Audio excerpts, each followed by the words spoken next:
Hey guys, how you doing today? Oh, beautiful, gorgeous day today. Nice and clear. Not a cloud in the sky. The sun is shining. I actually got outside and was able to do some exercising outside. I live in a very teeny tiny apartment, so I can't put my hand over my head. So today was a real blessing for me. Well, today's video is going to be about, yesterday I addressed anti-Chinese and anti-Asian propaganda in our society, and I left that video being a bit discontented because I asked the question, well, who are these people that are spreading this propaganda into our society? And I mentioned Donald Trump, which is true, and I showed a thing that showed like The Economist and the New York Times and the Wall Street Journal all spreading this kind of anti-Chinese, anti-Asian propaganda into the society. But there's one in particular that I really think I want to focus on that I was a bit disappointed in myself I didn't touch on, which is the Epoch or Epoch Times, depending on how you want to pronounce it. I believe they pronounce it the Epoch Times. I'm sure you've seen YouTube advertisements for this. I'm sure you've seen, somebody coming up on your screen asking questions about, hey, what's the Chinese government? Hey, did you know about the Chinese government? All of this kind of thing. These advertisements have since been pulled from YouTube, from the Epoch Times, for obvious reasons, because they are xenophobic propaganda pieces, right? So what is the Epoch Times? Who owns it? What is their purpose? What have they done? And more importantly, why is it that YouTube feels they need to demonetize this content?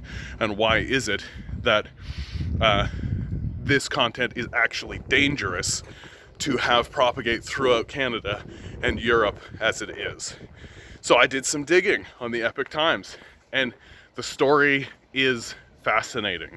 So the Epoch Times is owned, or I should say has connection to, a religious movement that started in China called Falun Gong, right? This religious movement began in the 90s, and it was started by a fellow by the name of Li Hongzhu, okay? Now, so far, so kind of banal, right? Oh, a religious movement that started in the 90s, right? Not a big deal. Who cares, okay? Well, let's start to actually analyze this religious movement and start to talk about it a little bit more, because there are threadbare differences between a religion and a cult, right? And if we let cults operate in our society, we see what they do. We can see what happens in if we don't pay attention to cults that grow in the society. Take a look at QAnon. Take a look at the cult that of personality that surrounds Donald Trump, right? We know what can happen when you have cult-like figures or cult-like organizations seize control of the levers of power. We know that it has devastating effects. And so when you actually dig into Falun Gong as a movement, you begin to see, oh, there's reason why the Chinese wanted to expel Falun Gong from their society. There's reason why Falun Gong doesn't quite meet the merit for a religious organization, and it all boils down to this figure, Li Hongzhu, okay?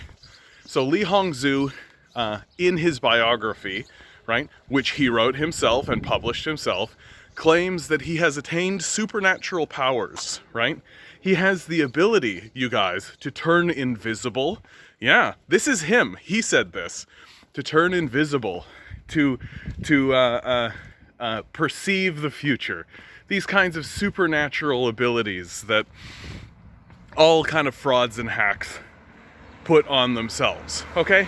Well, that's not that dangerous, right? Like, certainly somebody who makes outlandish claims like this, I mean, that can't be so bad.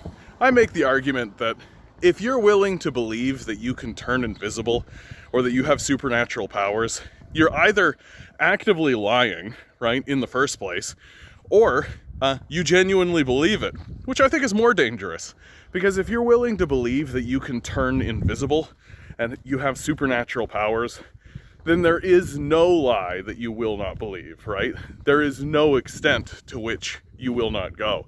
And if you're a person who's willing to believe somebody when they say they can turn invisible and that they have supernatural powers, then there's nothing that you won't believe, right?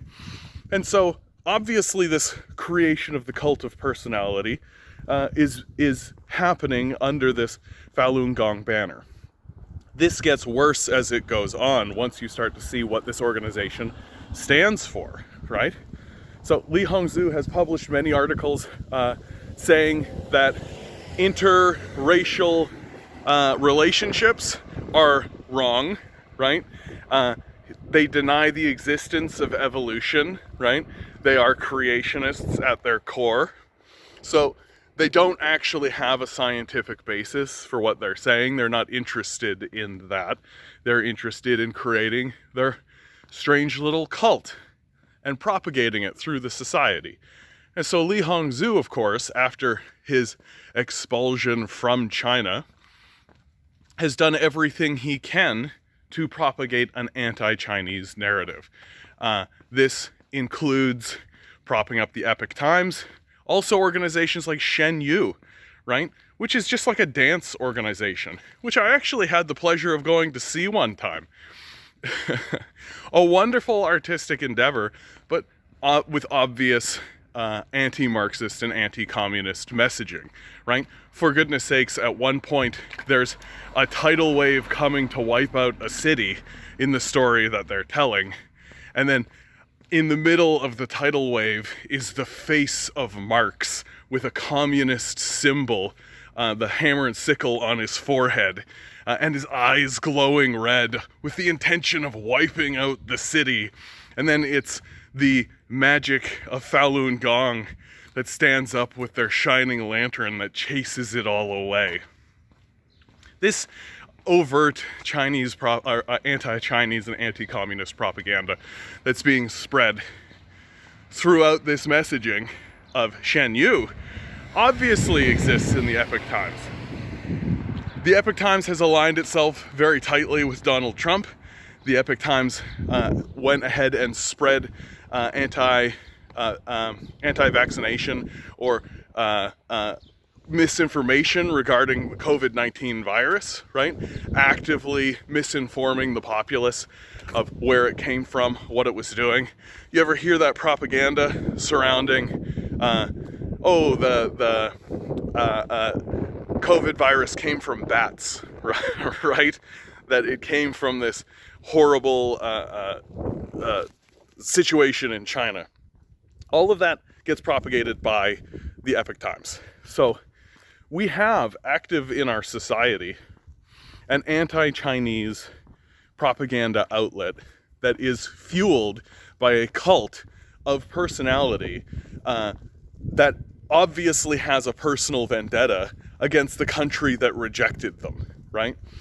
Now, you can stand up in front of me and say, oh, but they're against the Chinese government, right? They're not interested in hurting the Chinese people. Certainly they want to ally themselves with the Chinese people, and they're against the Chinese government. This is one of these splitting hairs arguments that I hear all the time, right? There are people in your society who think wizards are coming back at any moment, right? There are people in your society who believe that being white means that you're a better type of person, right? These kinds of people are not going to make these fine distinction arguments that you're putting forward, right?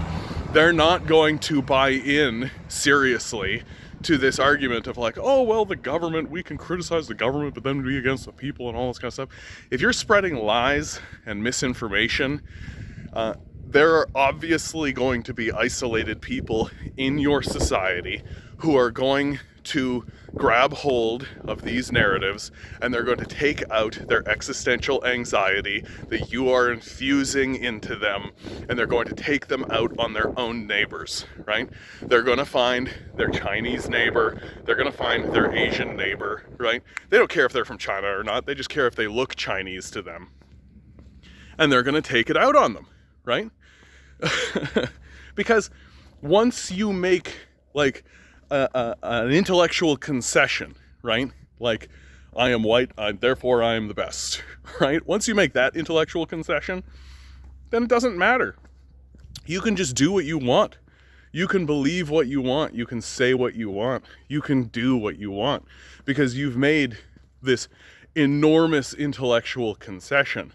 And if a religious cult leader wants to spread propaganda into the society that aligns with your own xenophobia and bigotry that exists in your heart and in the culture that is around you, then you're just going to go along with that, especially if they present it to look like the way that you do. Some kind of weaselly white dude, right? Like, who's saying things like, oh, did you know what China is doing? And then completely spreading lies about what China is doing, right? Which is what the Epoch Times is, which is what they're doing in the society, which is why we need to keep a sharp eye on these guys. And more importantly than that, we need to keep a sharp eye on them from the perspective of hate speech, right? That there does come a point where we need to start taking a look at institutions like the Epoch Times and start asking ourselves, is this an organization that is actually attempting to inform people? Or is this an organization that's attempting to foment discontent, foment strife and conflict? And is this an institution that is simply spreading hate speech into the society? Like, here in Canada, we have tight hate speech laws, right? Here in Toronto, there was a fellow distributing pamphlets that was actually calling for us to round up the Jews, right? To put them in prisons. Ooh, it sounds familiar, doesn't it? So we took that guy and we locked him up for a year, right? And guess what? We should have done that. I am happy that we did that. It is good that we took a person who was calling for violence against minority groups and we put them in a prison. Maybe we should start thinking of doing that with other institutions that are spreading overt lies into the society based on personal reasons, especially if they're owned by people who are claiming to have mystical powers, right? Like, how absurd is our society getting? How absurd are we that we are just allowing people who are clearly either delusional or overt con men to simply just exist in the society unchallenged. And it really does come down to the fact that the billionaire class doesn't care if these guys take power. They just care if they get to maintain their billions, right? We need to have a sharper eye on this, because there are effects that happen in the society.